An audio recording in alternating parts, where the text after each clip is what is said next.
Bismillahirrahmanirrahim. Assalamualaikum warahmatullahi wabarakatuh. Gimana kabarnya anak-anak? Masih tetap semangat ya, walaupun kita belum bertemu secara langsung. Nah, gini, hari ini Ibu akan menjelaskan mengenai objek apa saja yang dipelajari dalam IPA. Kemarin kita sudah dibahaskan metode ilmiah, kemudian objeknya itu segala sesuatu yang ada di sekitar kita, dari hal yang terkecil sampai hal yang terbesar ya.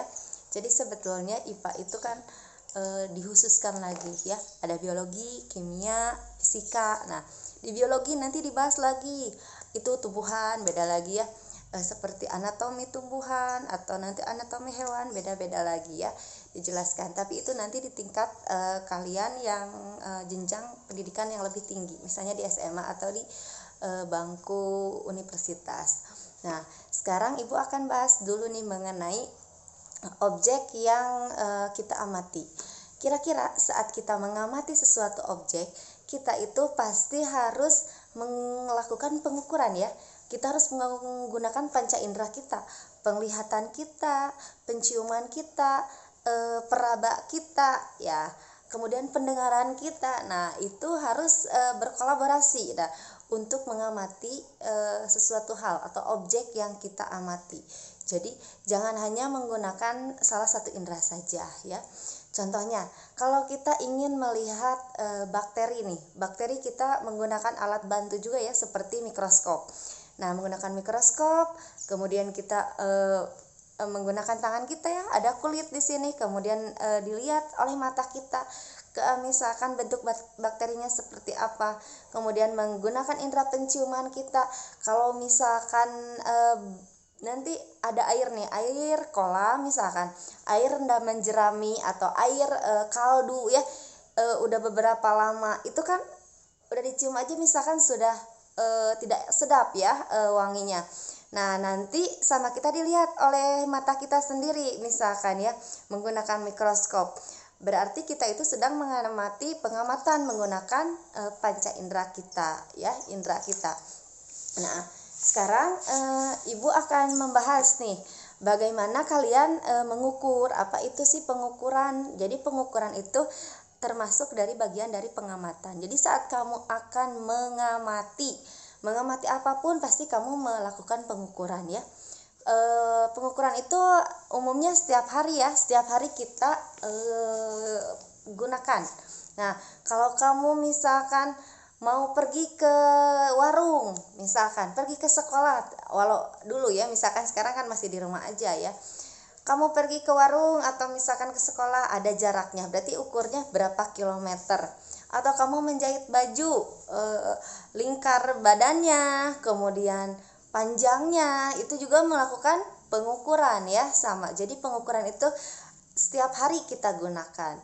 Nah, untuk pengukuran itu sendiri pengertiannya ya, pengertiannya adalah membandingkan sesuatu. Nah, coba dilihat dulu di sana di bukunya ada ya, atau misalkan kalau belum ada bukunya, kamu cari apa itu pengertian dari pengukuran ya. Pengukuran itu sendiri. Kemudian pengukuran itu ada dua jenis ya, ada yang baku, ada yang tidak baku. Kalau yang baku itu berarti yang umum digunakan secara internasional. Jadi mau kamu di Indonesia, mau kamu di luar negeri ya. Nah, itu semuanya berlaku. Misalkan seperti meter, sentimeter ya. Kalau misalkan yang tidak baku, itu biasanya yang setiap orang ukurannya berbeda-beda. Seperti kamu menggunakan jengkal, ya jengkal. Misalkan kamu menghitung meja nih, meja diukur oleh tangan, oleh jari kamu, itu hanya misalkan 5 jengkal. Tapi nanti sama adik kamu bisa 7 jengkal. Atau misalkan sama ayah atau ibu kamu lebih sedikit lagi jengkalnya, misalkan 4. Nah, itu disebut tidak baku. Jadi setiap orang pasti ukurannya itu berbeda. Berbeda dengan kalau misalkan kamu mengukur dengan penggaris atau mistar ya. Semuanya sama. Pasti 1 meter itu 100 cm gitu ya. Jadi mau kamu dimanapun, yang baku itu yang sama ya, internasional gitu ya, SI. Nah, nanti kita bahas yang apa itu satuan SI, sistem internasional. Kemudian apa itu besaran. Nah, di sini besaran itu coba ya. Kalau kita mengukur tinggi, misalkan ya, tinggi suatu pulpen atau misalkan spidol ini ya, langsung kita ukur menggunakan penggaris. Nah, cara menggunakannya itu harus lurus ya. Terus ini dari 0 dulu, 0 garisnya sampai ini 14. Nah, 14 setengah ya. 14 sentimeter. Berarti satuannya sentimeter. Jadi di sana ada besaran, ada satuan. Ya. Nanti kamu juga cari dulu apa itu satuan, apa itu besaran. Nanti kita bahas dibahas ya masing-masing. Nah, kemudian jadi ingat ya, soalnya udah 2 nih. Yang satu pengertian pengukuran, yang kedua dari apa itu satuan dan apa itu besaran ya. Nah, kemudian lihat ya, di sini Ibu akan lihat dulu besaran dan pengukuran. Nah, besaran dan pengukuran. Jadi bahasan kali ini lebih ke besaran dan pengukuran. Oke, kita lihat di sini sama-sama Ibu bahas ya. Mudah-mudahan jelas. Nah, di sini ada besaran itu dibagi 2 ya. Besaran itu dibagi 2, dikelompokkan menjadi besaran pokok dan besaran turunan. Oke. Kalau besaran pokok itu yang sudah yang satuannya telah ditetapkan terlebih dahulu, tidak diturunkan dari besaran yang lain. Jadi besaran pokok ini besaran yang sudah ditentukan terlebih dahulu ya, tidak diturunkan dari besaran manapun ya. Tetapi kalau besaran turunan berarti besaran yang diturunkan dari besaran pokok ya. Nah, ini contohnya, contoh dari besaran pokok. Nah, ada di sini panjang. Oke, tandain ya, panjang. Panjang ini kira-kira panjang dapat diukur oleh apa ya? Kalau kamu mengukur panjang, kira-kira kamu menggunakan apa alatnya untuk mengukur panjang? Mistar ya. Di sini mistar. Nah, mistar, terus apa lagi ya selain mistar ya? Jangka sorong.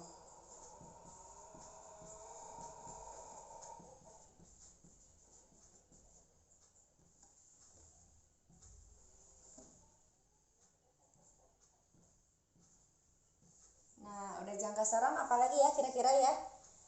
Jangka sorong, kemudian mikrometer sekrup.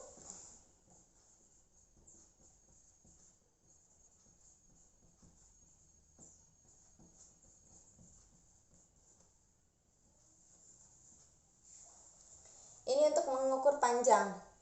Jangka sorong, mikrometer sekrup. Nah, biasanya ini untuk mengukur panjang diameter suatu bola ya, suatu bola atau misalkan tabung.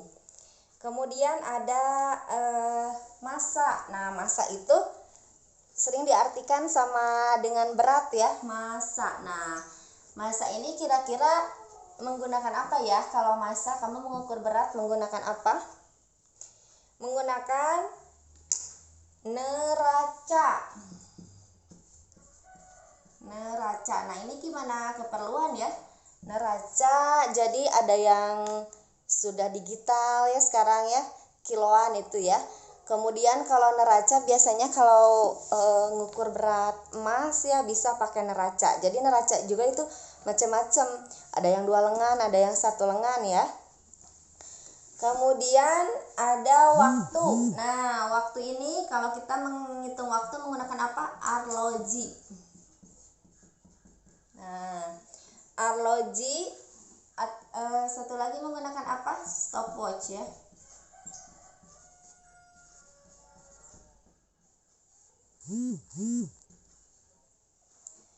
Nah, selain ini juga kemudian ada suhu. Nah, suhu, mengukur suhu menggunakan apa? termometer.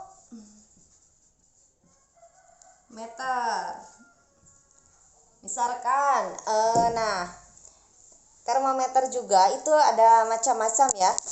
Kan ada suhu tubuh, ada suhu air misalkan ya, ada suhu ruangan. Nah itu untuk mengukur suhu termometer.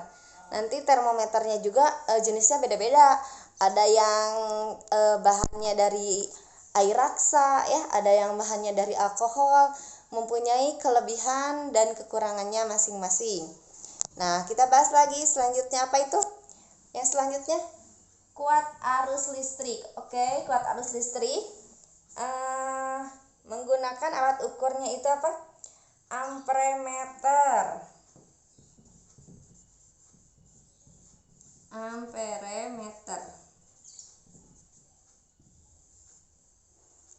Kemudian intensitas cahaya. Nah ini alat ukurnya itu intensitas cahaya. Kalau cahaya itu biasanya ada yang namanya foto ya.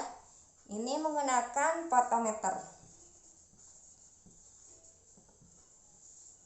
Nah, fotometer di sini. Jadi kalau misalkan kamu mendengar yang ada foto-fotonya, berarti itu berhubungan dengan cahaya. Seperti kan fotosintesis, dia memerlukan cahaya. Nah, ini juga untuk intensitas cahaya ya. Kemudian ada jumlah zat. Kalau jumlah zat dapat diukurnya itu jumlah. Nah kalau jumlah itu kan bisa dihitung ya, jumlah zatnya seperti apa itu gimana tergantung zatnya ya, jadi bermacam-macam alat ukurnya. Nah kemudian besaran turunan di sini kita lihat ya, besaran turunan. Nah besaran turunan itu tadi disebutkan besaran yang diturunkan dari besaran pokok. Nah ada luas, ada volume, ada berat. Nah kita bahas dulu ya sekarang ya. Yang luasnya itu juga bisa diukur sama mistar ya. Ini sama ya, yang luas juga bisa mengukurnya menggunakan ini mistar. Kemudian ada volume. Nah, volume itu kalau ada rumusnya ya. Yang volume, nah itu juga diukurnya bisa dengan mistar, bisa, nah ini volume bisa dengan mistar, bisa dengan mikrometer sekrup, bisa dengan jangka sorong. Kemudian berat, nah berat itu bisa menggunakan neraca pegas. Oke, terlihat. Nah kalau perhatikan neraca pegas, ibu saya belum pernah lihat nih neraca pegas misalnya.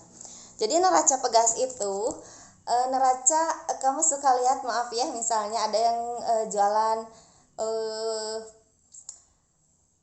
yang mang tukang rongsok misalnya ya, nah itu dia suka nilainya gitu kan ya, yang digantung itu. Nah itu adalah neraca pegas ya. Nah kemudian selain sesudah berat apalagi?